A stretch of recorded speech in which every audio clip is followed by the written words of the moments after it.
Hi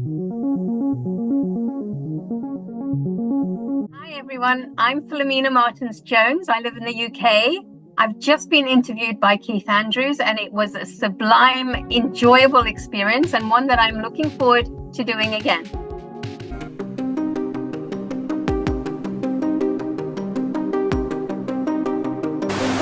The whole point of my talk show is to show you that even with having a learning disability, I can still amount to something. And at the same time, I'm able to turn myself into an example for people out there dealing with any types of learning disabilities and disabilities to never give up and prove people wrong. Prove to them that labels do not dictate who you are and who you're going to be, so prove them and still amount to something. Ladies and gentlemen, my name is Keith Andrew, and welcome to episode 1093. It's Tuesday, and you know what that means? It's NXT, available on WWE and Peacock.com. Definitely check out Peacock. Is all available everywhere in the States and UK. Definitely check out the WWE.com. Find out more how you can watch NXT. The following's brought to you by 1093. 93 is also brought to you by WrestleMania 9. I consider it a decent pay-per-view. A lot of people say it's a horrible pay-per-view, but 1993, definitely check out on YouTube and Peacock.com WrestleMania 9. But my question I want to ask you is, what were you doing in 1993? Me, what I was doing in 1993. I had just arrived in the UK from Malawi in Africa. I've been in the UK a year in 1993. I had a 5-year-old son and a 1-year-old daughter. Oh, that's amazing. Yes. What made you make the transition from going from Africa to the UK? Why did I make the transition? Yes. I met my partner at the time in Malawi. He'd been there to visit family. I met him and I came to the UK with him. Oh, absolutely. What can you tell lovers? Have you ever been to the US? And what are some of your favorite things about the United Kingdom? I have never been to the US, but I would love to be there. I've heard so much about it, read so much about it, seen so much of it on the telly, and dying to go there. Which is my favorite season in the UK? It has to be spring. Spring is the most beautiful season to be in the UK. All the cherry blossoms are blossoming, all the magnolias are out, the birds are singing. It's beautiful, bright and crisp and just gorgeous. Everything starts to wake up in the UK in spring. For me, I loved summer. Obviously, beautiful women. That's why I like the summer. I like the spring, the fall. You can keep the winter. I hate the winter. I mean, it's nice to look at, but I bloody hate the ice. Oh, I, I hate snow and ice. And here in the UK, it's nice for about 2 minutes and then it turns to grey slush. So yes. no, I So don't like it looks like diarrhea pretty much. something like that. So tell us a little bit about United Kingdom. What do you like? What don't you like? One thing I did see is you have the double-decker buses. So what's that like? Double decker. Oh, okay. Do you know when you get onto a boat and it's really choppy? Yes. Sitting on the top of a double decker bus is a bit like that. It makes me seasick. So I always stay on the bottom level because the top level is not so hot. They look nice. They're very distinguishedly English. That it's sort of English people in right in the middle of the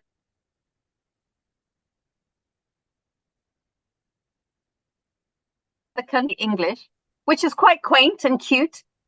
But in the cities, it's a multitude of different cultures, people, and it's so colorful and bright. You can walk down London and you can go from being in Chinatown to being in some Arab continent to being in an Indian state to being in Africa to being in England to being in France. So it's just amazing. So I just love that about England.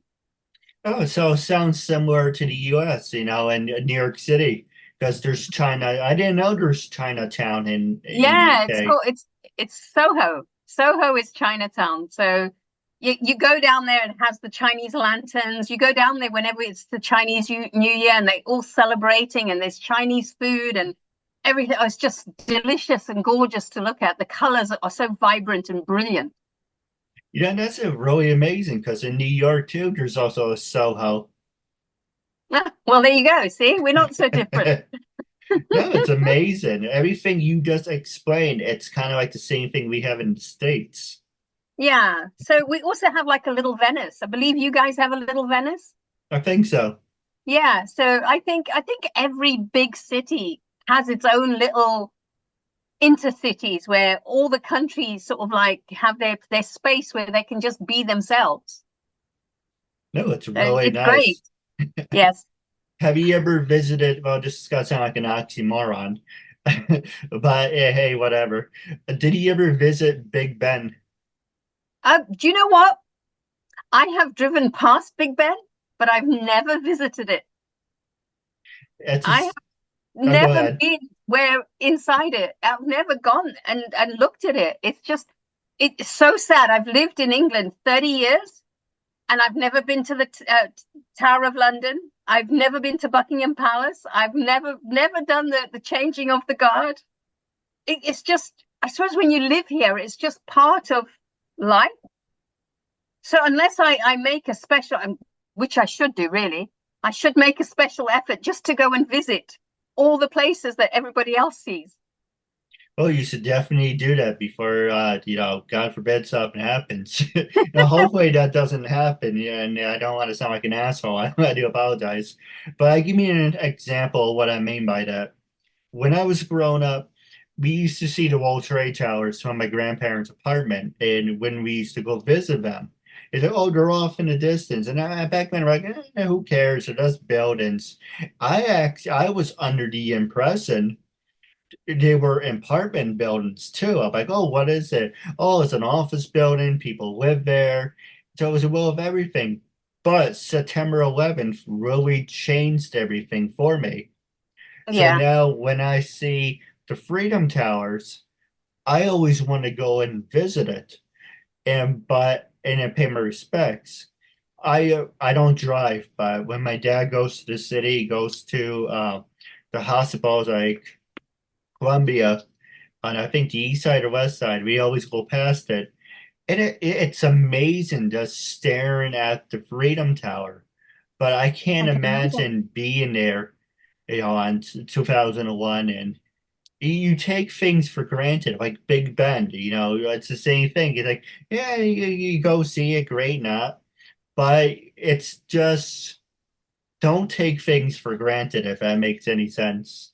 No, it makes perfect sense. Absolute perfect sense. Anything could happen at any time, and you lose the chance. The other, I ex did get that. the other example is I went toward, I can't speak. I went to Nassau Coliseum in Long Island. All Beautiful right. arena, but they tore it down and they rebuilt it. And I'm like, couldn't he just leave it alone? Could have fixed it? But it's not the same. But it's history. Yeah. I'm a big wrestling fan. Nassau Coliseum had the World Wrestling Federation, Madison Square Garden, the home of WrestleMania. So certain places are kind of iconic. Let me ask you this: have you ever been to when I can't speak Wembley Stadium in the UK? Oh, Wembley Stadium. Yes, I have been there. That's one place I have been. I went to watch Il Divo, the opera singers there. It was amazing. It's huge. Are You you feel like a tiny, tiny little ant when you walk in those. And I went there when they still had the old towers. So I saw that before they put they changed it, which I'm so glad about. are you and your kids professional wrestling fans? Do you like the World Wrestling Federation or WWE? My boys like it. One of my grandsons is totally mad about it. He adores wrestling. So yeah, they all into it. I unfortunately am not. Well, he's a But definite. saying that, I do like The Rock. Yes, he is not a great wrestler, but a fantastic entertainer. He is really Yes, he funny. definitely is. Did you see the Oscars recently? Yes, I did. I watched them. I guess your favorite part is when John Cena came out nude. No, actually, my favorite part was when Ken was singing. My favorite part, it's when you were making fun of Michael Keaton. Also Oh, awesome. Batman. That was brilliant, wasn't it? His face was though he really sort of he really did the Batman face, didn't he? It was really good. Who is your favorite Batman? Do you like Michael Keaton? Do you like Christian Bale? Oh, you see, I'm more into the Joker, Okay, who's your and my favorite favorite Joker? Joker was Heath Ledger. Keith Ledger. Yes, He's great. But he's amazing. I watched a video recently on how he created the character. So the background, how he sort of went into the character and how he behaved trying to get into character, and it was amazing. It was so intense. He was a brilliant actor. He really was. he's another one that died young. Well, they say the people that shine the brightest fade the quickest. That's So true. God takes the good ones and leaves us the screwed up always. ones. That's why we're stuck with Trump. God Oh doesn't want yeah, him. well there is that. So Yes, he is a very what's the word for him? How would I he's a very strange character. one way of putting it. So Yes. next question I want to ask is what attracted you to begin your acting career? Oh, well, here's a story. All right, so about 3 years ago, I was having a bit of a crisis in my life. I was in a really dark place, and I was on TikTok one day, and I saw an actor.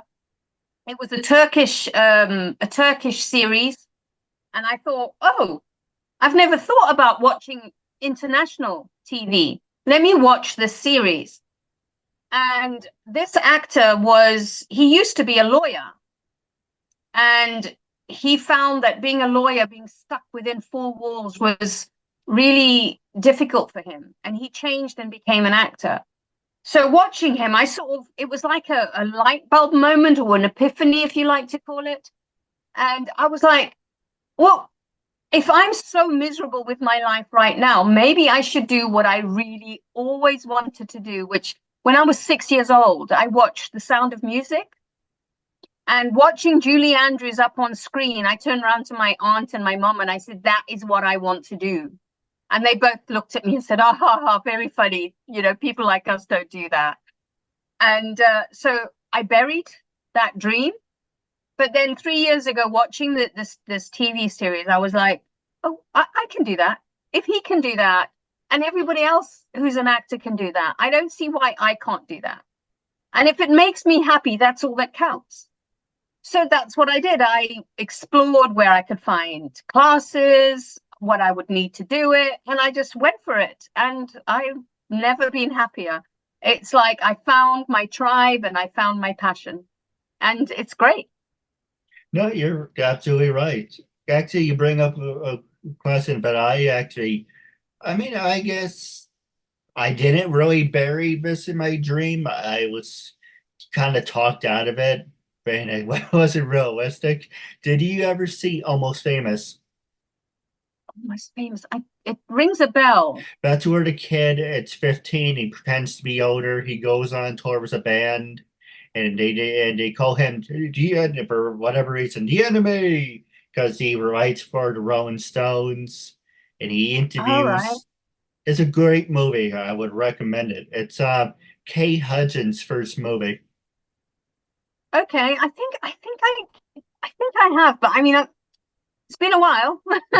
The reason I bring it up is because I always wanted to be a roadie. I wanted to go on tour with a band or someone famous. And then I was thinking about this is about 2009, 2010, before I started a talk show. And I was like, okay, it's not realistic because you're not gonna be a witch and you're gonna pay for yourself. You gotta pay for your airfare. The celebrity's not gonna pay for you. You actually have to contribute. So that's when I created the KeithAndrewNetWork. I started my talk show about I think 2010, 2011. I started with tribute videos. I'm a big wrestling fan of. I made videos for Trish Stratus and Wada. I started out small where I would take pictures and put music. So the Keith Andrew Network's been around since 2011, 2012. The talk show segment, however, has been around since 2013. I'm like, you know what? This is more important because I show people just a disability, look at what I'm able to accomplish. I'm able to turn myself into an example, saying, if I can do it, you can do it too. That's So, right. Exactly what I think. I mean, I'm 57, okay? And if I can do it at my age, anybody can do it. You just have to have the want and the drive and the passion for it. It's made me so happy what I do, acting, being in front of a camera, just giving people entertainment. It's a giving thing, and it just makes me so happy that if you had to say to me, "Oh, you can't act tomorrow," I would say, "Well, then what's the point of being alive?" So I that's true. understand. I mean, looking back at it, I guess being a roadie would have been nice, but I don't know. It's coulda, woulda, shoulda. Maybe if I was But given look at you it, now. Look at what you've achieved, what you've done. So that drive, that passion inside of you, it's now coming out in this, and you helping so many people by what you do, which is yeah, fantastic. well, I love this type of shirt. I actually have a silver one, even though a lot of people like to say I look gay in it. And I'm like, well, first off, why are you checking me out? And, but and Exactly. so it's like I like this type of style because here I give you an example. The reason I wear these filtered glasses is I blink too much and I'm staring directly at you. Wish I had a Yeah, dollar for every time I said this because I hide my eyes because I'm looking directly at you, but you're supposed to stare directly at the camera. So I don't want to have one yeah, eye here and one eye here. So if I hide my eyes, it helps me guide. Like, okay, make sure I'm looking straight. So I'm looking straight. yeah, For also the exactly. glasses, I'm a big fan of Gorilla Monsoon. I love Bobby Heaton. So that's why I wear the shirts, but it kind of gives it personality. And if it's, you need a persona, like in your acting career, did you ever want to have one signature look that say, this is my look and you're gonna like it? Or did you want to be like, Yeah, well, my look, the look that I love is the 1950s. You know those beautiful dresses with the petticoats underneath and the tiny waists and the very stylish, iconic look. Elizabeth Taylor, Audrey Hepburn, all of those ladies, they looked amazing. They were always so elegant and so well presented, and I love that look. no, I agree. And you mentioned The Rock earlier. There's so many people that have a gimmick, that have a style, and it's really hard to be different and unique. So when people think of, and this is the next question I want to ask you, have you worked with people with disabilities, besides me, obviously? Have you worked with people with disabilities? And for people with disabilities that want to follow in your footsteps, how would they go about it? All right. So my agent is called Matt Zena. Now he has an acting class called Matt Zena Acting. In his acting classes, it is so diverse. We have people in wheelchairs, we have people with walking disabilities, we have autistic children, adults. It is a mixture of every type of person you can find. And I think personally, they are the greatest classes anywhere. So it's you've got to look him up. If you look up Matt Zina, Zina, on YouTube, on TikTok, on Instagram, you will see that all of his classes, he put all of us students, we put up our videos and everything on our Instagrams and everything. And you'll see they are a mixture. So everybody is treated exactly the same. There is no difference whether you're in a wheelchair or walking or you have a disability or not, whatever, everyone is treated exactly the same in his classes. And it is brilliant. Yeah, absolutely.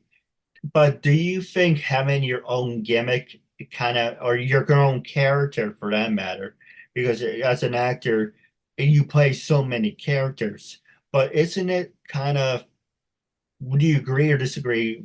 If you had one character about your life, do you think you're kind of one-dimensional, or do you think it's, No, so my niche, I would call it a niche, right? So my yes, niche is bossy Latina mother, okay? Because I play that really well, okay? So that is my niche. That I can go for every single time. But I get to do other things as well. I get to be other characters as well. And it's great because I can present myself as, listen, this is my niche, but that's not just where I end. I have deeper layers. I'm like an onion. There's lots of layers underneath, and I can play this character and that character and do this and do that. So it's you have to have a niche so you can sell yourself. But underneath that, you can say, oh, I've got this skill, I've got that skill, but I can also act like I can be a policewoman, or I can be the victim. So you don't just play one thing, but you do present yourself. You've got to be realistic and say, okay, this is my niche. This is who I am and who I can sell myself as. And once you get to know me, you'll know that there's deeper layers. no, absolutely. Now, my last subject I want to talk to you about is social media. How can people follow you on social media? And what websites do you use religiously? Are you always on Facebook? Do you use LinkedIn? Is there any website you would recommend? So I use mostly, my favorite one is Instagram, and you can follow me there on Philomena MJ. But I also have Facebook, and I have LinkedIn, and I have TikTok and Twitter or X. I can never figure out whether it's Twitter X or Twitter. So I'm also on there. So most of them it's Philomena MJ, but I also go by Phil Martins Jones, and pillow cakes, because I used to bake a lot, and I learned how to make wedding cakes and birthday cakes along with all the sugar flowers and everything. So I'm quite good at that as well. Hey, I would love to hire you to make me a birthday cake, but to be honest, it will probably taste, no disrespect towards you, probably taste like crap the time it comes from By the time it got to overseas. you, it wouldn't be good. But I promise you something, Keith. If I'm ever in the States and I'm near you, I will bake you a cake. I look forward to that. I pay you too. Oh, bless you. So the next question I want to ask you is how I wrap up all my shows. And I didn't mean to say your cooking tastes like crap. I'm just saying if you make it and send it overseas, No, it's good.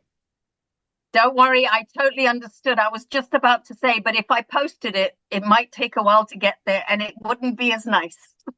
That's true. So the next one I want to ask you, wrapping up your talk show, I do have a couple questions for you off the air. When I first approached you to be a guest, I want you to be brutally honest. I want you to be, Okay. well, I want to ask you an oxymoron. What does the word bloody mean? Because I like saying, like, that's bloody awful, but what does it actually mean? So bloody means lots of blood. It's like messy. So when something's bloody awful, it's messily awful. That's perfect because I want you to be bloody brutal when I ask you this question. No cards Okay. up up my sleeves. When I first Okay. approached you to be a guest in my talk show, what made you say yes? How do you feel now, and would you recommend it to other people? Okay. I said yes because you came across as friendly and we seem to connect. So I said yes. Would I recommend it to other people? Of course, definitely. Definitely recommend you to all my acting friends. No, absolutely. I'm looking forward. My goal is to reach a number 1,000 because I've been counting out the episodes. Like, okay, if I do one a day, it's gonna take 10 years. So if everyone came at me like, I want to interview, okay, so that will knock it down to about, if I'm lucky, I would rather do 2.5 years than standing around with a thumb up my ass for another 10 years. That's crazy that you do another 10 years, but that's Well, why. I will recommend you to all my acting friends. So I will give them your tag on Facebook and say, listen, get hold of this guy. He wants to interview you. No, absolutely. I do have a couple questions for you off the air, but No worries. wrapping up, was there anything you wanted to ask me? Anything you want to talk about with the last 3 minutes? Well, I just wanted to know in the States, how do you get to meet your favorite celebrities and stuff? All right. Well, right now I'm unemployed, but when I do have extra money, there's a couple of wrestling. Well, we're talking about wrestling. There's a couple of wrestling events. There's called Big Event, that's in Manhattan. There's New York Comic Con. There's Comic Cons everywhere. I bet there's Comic Cons in the UK, but Yes, there is.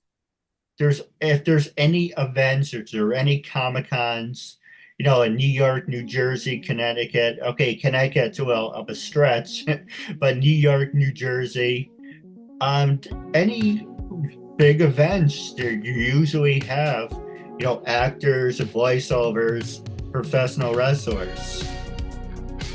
What about you? Have you ever been to Comic Con? No, but my eldest son is crazy on Comic Con. He loves it. He's very good. He also is very good at building his own costumes. Oh, So nice. he's really good at that. So he wants to be a set designer. So Well, he's always going. well, if he's ever interested, he's more than welcome to be on the show. Okay, that'd be great. I'll let him know.